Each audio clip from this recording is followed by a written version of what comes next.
Hello बच्चों, let's see this question. The question says which of the following statements are correct. दिए गए ये चारों स्टेटमेंट में से कौन कौन से स्टेटमेंट्स करेक्ट है वो हमें बतानी है.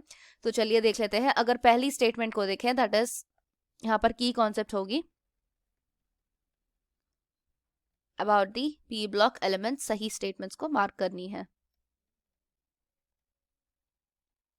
तो यहाँ पर पहली स्टेटमेंट दी गई S single bond S is present in H2S2O6. तो चलिए इसकी स्ट्रक्चर देख लेते हैं पहले. H2S2O6 की स्ट्रक्चर अगर देखें तो S single bond S, double bond O, यहाँ पर डबल बॉन्ड O, यहाँ पर OH होगा और ये डबल बॉन्ड हो, double bond O, O and H. कुछ इस तरह होगा H2S2O6 की structure.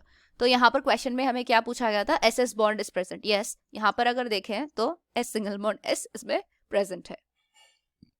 So the statement is correct. अगर दूसरी स्टेटमेंट को देखें, in peroxo sulphuric acid that is H2SO5 sulphur is in +6 oxidation state. तो चलिए इसकी स्ट्रक्चर देख लेते हैं.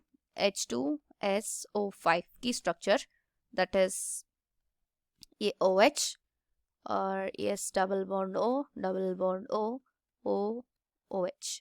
तो कुछ इस तरह होगा इसका स्ट्रक्चर.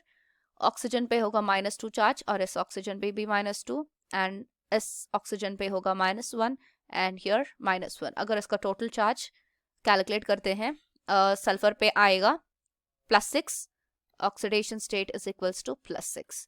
तो ये जो भी स्टेटमेंट दी गई ये बिल्कुल सही है. अगर दूसरी स्टेटमेंट को देखें, that is iron powder along with Al2O3 and K2O is used as a catalyst in the preparation of ammonia in Haber's process. यहाँ पर आयरन पाउडर नहीं, आयरन ऑक्साइड की इस्तेमाल की जाती है.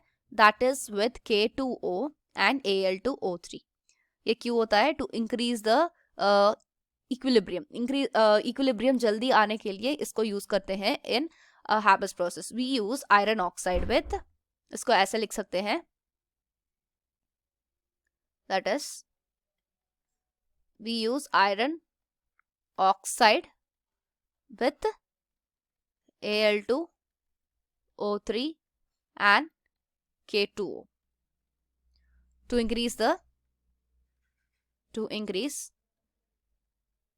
the rate of attaining equilibrium. Equilibrium जल्दी आने के लिए हम क्या करते हैं? Iron oxide along with Al2O3 and K2 use करते हैं in preparation of ammonia in case of Haber's process. Last one, change in enthalpy is positive for the preparation of SO3 by catalytic oxidation of SO2. यहाँ पर positive नहीं होगी, इसकी change in enthalpy negative होती है for the preparation of SO3 by catalytic oxidation of SO2. तो ये statement में ये गलत है.